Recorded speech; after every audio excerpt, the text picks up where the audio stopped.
Ровно 100 лет назад произошло историческое событие, которое повлияло на ход гражданской войны в Якутии. 6 марта 1922 года погиб недалеко от села Техтюр по дороге в Якутск красный командир Нестор Каландрашвили со всем своим штабом.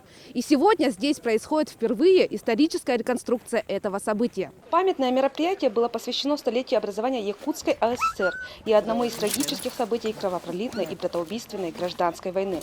По словам организаторов, в сегодняшнем мероприятии принимают участие не только общественные организации, но и любители военной истории со многих районов Якутии. Принимает участие у нас отделение Российского военно-исторического общества города Якутска, Намское отделение, Хангаласское и Алданского района. Это историческое событие, вот как раз засада. Имя Каландрашвили известно многим якутянам. Профессиональный военный в январе 1922 года с отрядом выехал на ликвидацию якутских повстанцев. Он попал в засаду на Хахсыцкой протоке и был убит в 33 километрах от Якутска.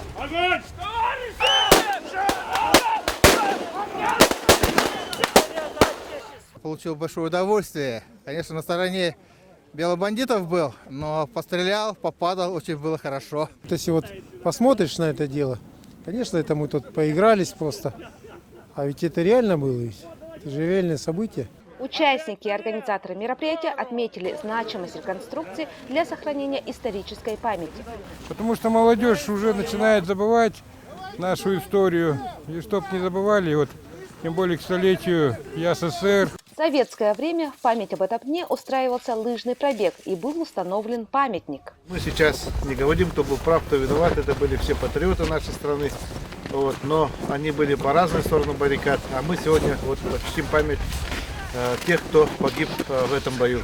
Инициаторы и участники сегодняшней реконструкции планируют провести ряд мероприятий, посвященных событиям гражданской войны в районах республики в течение целого года. Галина Кутугутова, медиацентр Национальной библиотеки Якутии.